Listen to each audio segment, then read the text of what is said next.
it seems like even when the good guys get elected, that power tends to crush liberty, so to speak, as time goes on.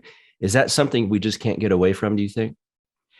Yeah, it's an unfortunate truth. This is one of the main points of my liberty versus power framework, which is that at least back then you had a significant force of people, libertarians really, who were interested in small government. They were interested in removing cronyism, and this was not some fringe third party or just fringe group that would kind of latch on to various political parties and so on. I mean, they were actually a mass movement. They could win elections. They could pass significant legislation. Okay. I'm focusing particularly on the Jacksonians here.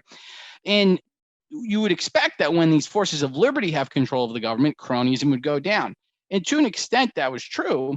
But you also later on start to see cronyism go up. And what happens is, yeah, you're exactly correct. They get corrupted by power, right? Because they say, well, there's a next election around the corner. We need to expand our base. We need to now focus on other goals, et cetera. By corruption of power, I'm referring to the fact that they're incentivized towards their own cronyism. And this is, you still see this today, right? As you mentioned, there's going to be some starry-eyed reformer that says, I'm going to go to Washington and I'm going to change the system, right?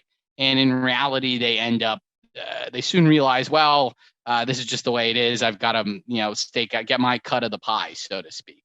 And it really is a problematic because the traditional solution, oh, we've got to reform Washington. If it didn't work in the past, it's not going to work in 2021, right? And really the only ways of meaningfully achieving reform are trying to break away from the system, not trying to reform it.